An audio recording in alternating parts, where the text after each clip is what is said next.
If you are watching this video right now, it's probably because you love reading. Maybe you've loved reading for your entire life, or maybe you picked it up later in life. But the truth of the matter is, if you're hearing my voice right now, you are probably someone who loves to partake of stories in one of the oldest storytelling mediums we have possible. Technically, the oldest would be oral tradition, which we do have audiobooks, but it's not the same thing. But the thing is, societally, people aren't reading books these days, and that is just sad. I'm not trying to approach this from an angle of everyone needs to read and everyone needs to stop watching TV or playing video games. I am a huge video gamer, but I love stories. And from an early age, I learned to appreciate stories in their written form. And I think to some degree, all it takes is one specific book to hook you, to make you realize that books are powerful and they can change the trajectory of the types of stories you like to hear throughout your entire life. Of course, I'm preaching to the choir here, but books bring a whole different element to the storytelling medium that engages the brain in ways where you have to focus on the thing that you're reading, and you get to use your imagination to paint the scene in your head, and you get a combination of a level of depth in storytelling that is both a super hyper focused vision from the story creator and also elements that can't be portrayed very well in movies, like characters' in-depth thoughts to the way that they're reacting to every situation. But I digress, because the problem is people aren't reading. We live in a culture that values entertainment extremely highly, and since books are one of my favorite forms of entertainment, I would love to share that joy with the rest of the world. And I think the way we consciously have to go about this is we need to see what's worked in the past to see what can work in the future. So of course I have to talk about Harry Potter. Harry Potter and the Sorcerer's Stone, or Harry Potter and the Philosopher's Stone, was published in 1997, almost 25 years ago.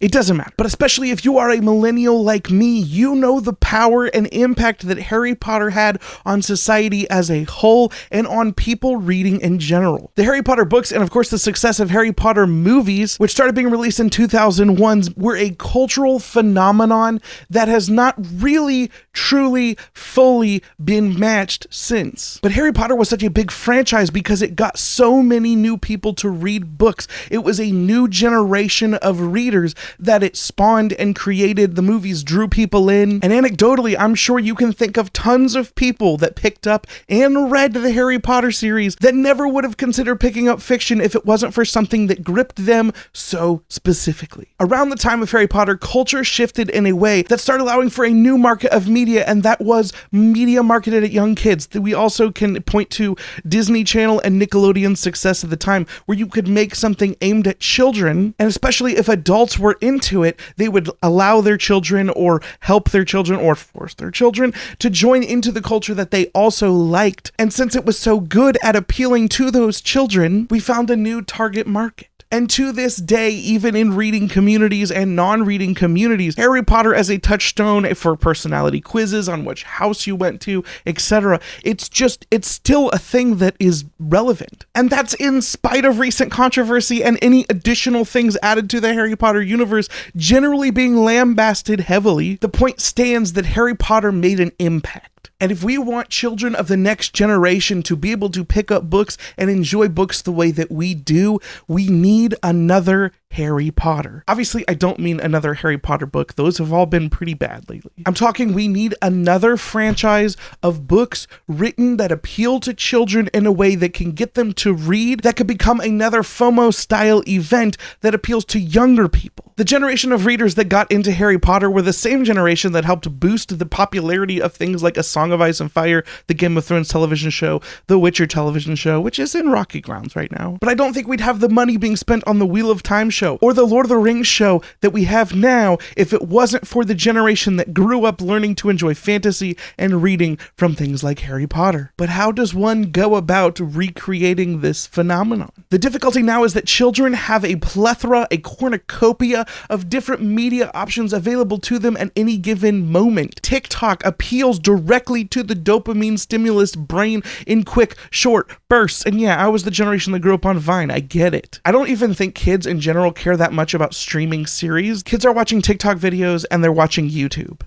Hi, kids. So we have to create something that can appeal to that generation. And I don't know how to go about that, but I do have some interesting thoughts about that subject. In a recent video where I talked about my problems with The Shining in 2022, a couple of people in the comments pointed out a very poignant topic. The video in general was related to the topic of cultural osmosis and how things that are inspired by other things make the original thing seem less original. But the interesting thing that was pointed out that I have brought up in previous videos before is that generations that are coming along are new, they are fresh, and they haven't experienced everything that came before. The youngest generation hasn't seen every movie or read every book or experienced every story under the sun, so you have an opportunity to repurpose something that has worked in the past and present it to a new audience in a way that draws them into the greater conversation and reading community. Another example of how something like this has worked before, I think, is the Aragon series, which experienced a lot of success when it first came out, regardless of the fact that older critics or more well-read critics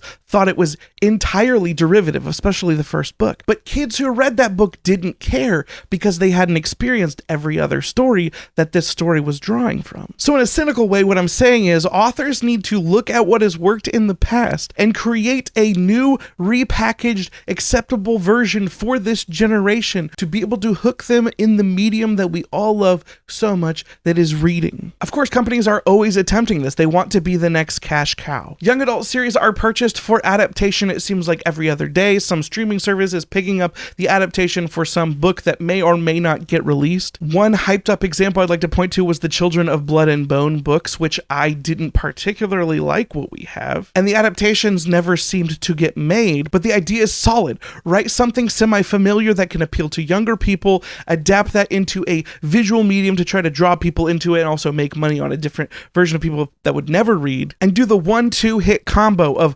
awesome accessible books to children that also happen to be on the bigger screen. Is the idea just a problem of marketing? Do we just need to put more books in front of more children? I also think that young people in general are pushing back more towards hating advertisements, and if they see an advertisement for something a lot of times, it makes them not want to try a product, ironically. But the truth of the matter is that something has to change, but there is a ripe target demographic that is fresh right now. I think definitely worth mentioning are other cultural zeitgeist items like Twilight, which also happened during my generation, though more in my teenage years. And then in my early adult years, you have examples like The Hunger Games exploding. None of them quite reached the success that Harry Potter did, but they tried and they gave valiant efforts, and people know what The Hunger Games is today. Did people know what Hunger Games was before the movies? I don't know. But did the movies get some people to read the books? Yeah. I bet it did. It got me to read the books. I wouldn't have read them otherwise. To writers out there, I think this is a prime example of a perfect opportunity to gain success and gain a new audience that's bigger than what we think of as the book realm. But even as readers, I think it would be valuable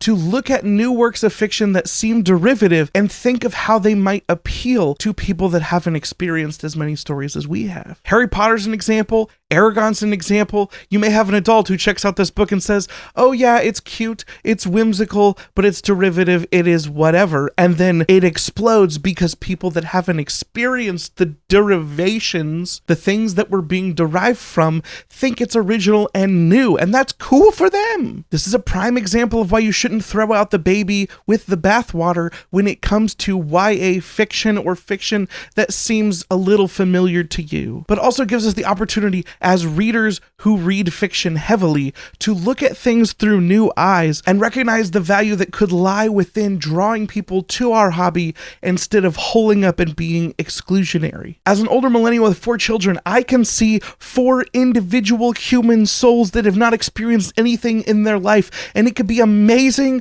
to see, like, my son had a sucker for the first time the other day, and it was freaking the best thing he'd ever had in his whole freaking life. We want the next generation to experience the awesome things that we love, so if we want that to be the case, we need to approach the way that we look and talk about stories in a way that draws people in instead of pushes them away. As easy as it is to just bash everything and look at everything with a super critical or parenting eye where we judge everything by the standards that we've developed in our own lives and the tastes that we have in our own lives, it might be valuable to consider, how does this look to other people when the only people that talk about books just like to talk about the things they hate about each other's favorite books, or just nitpick everything in a story that may be potentially amazing. We as a booktube community should want new readers, not just the people that already read books. I would love for my channel to become a place for people who don't normally read to discover the passion that people have for reading, the joys that could be found within reading,